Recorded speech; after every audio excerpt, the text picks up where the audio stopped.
If you know you've been through a lot of trauma, you can pretty much bet that doing a couple affirmations ain't gonna cut it for you. You can pretty much bet just doing a visualization ain't gonna cut it for you. You guys gotta look at your situation and this is the problem with taking one size fits all advice. This is the problem with listening to coaches that tell you, oh, all you gotta do is affirm. Oh, all you gotta do is visualize. No, if your situation is much deeper than that, you're probably gonna need to do a lot more than just affirm. You're probably gonna have to combine all the techniques together just to start seeing some results. And you're probably gonna have to start doing those techniques combined together.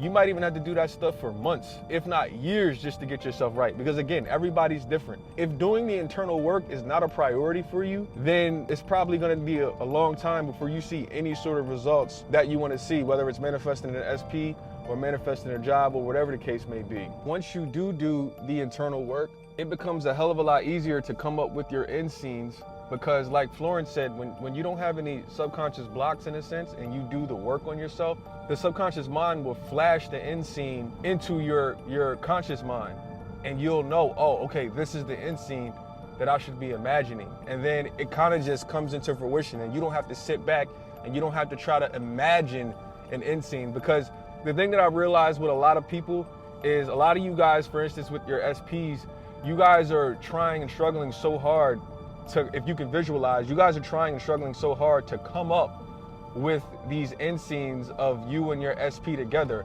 And on top of that, you guys are coming up with unrealistic end scenes that really make no sense in your situation, that you honestly don't believe in your heart is gonna happen. For instance, a lot of you guys are getting into fights with your SP. I mean, major fights, you know, whether it's verbal abuse, whether it's physical abuse, and then you guys will break up and you haven't seen them in maybe 6 months or whatever the time frame is.